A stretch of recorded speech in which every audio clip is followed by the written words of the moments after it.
তরমুজের পুষ্টিগুণ বেশি থাকায় সকলের কাছে প্রিয় ফল। তরমুজে শতকরা প্রায় 92% পানি রয়েছে, যা আমাদের দেহের পানির চাহিদা মিটিয়ে শরীরকে সুস্থ ও সবল রাখে। এতে vitamin A, C, B O B2 থাকায় প্রয়োজনীয় ভিটামিন এখান থেকে পাওয়া যায়।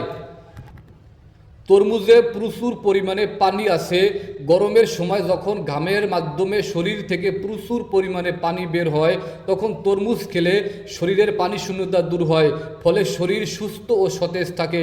তরমুজে বিদ্যমান ভিটামিন সি ত্বককে সজীব রাখে, পাশাপাশি ত্বকের যে কোনো সংক্রমণ প্রতিরোধে সাহায্য করে। তরমুজে রয়েছে প্রচুর ক্যারোটিনয়েড, তাই নিয়মিত তরমুজ খেলে চোখ ভালো থাকে এবং চোখের বিভিন্ন সমস্যা থেকে মুক্তি পাওয়া যায়। তরমুজে থাকা ম্যাগনেসিয়াম ও পটাশিয়াম রক্তচাপ নিয়ন্ত্রণ রাখে। তরমুজের রস কিডনির বর্জ্য মুক্ত করে, তাই কিডনিতে পাথর হলে চিকিৎসকগণ ডাবের পানির পাশাপাশি নিয়মিত তরমুজ খাওয়ার পরামর্শ দিয়ে থাকেন। তরমুজে রয়েছে প্রচুর পরিমাণে অ্যামাইনো অ্যাসিড, যা শরীরের কোলেস্টেরল ও চর্বি কমাতে গুরুত্বপূর্ণ ভূমিকা পালন করে।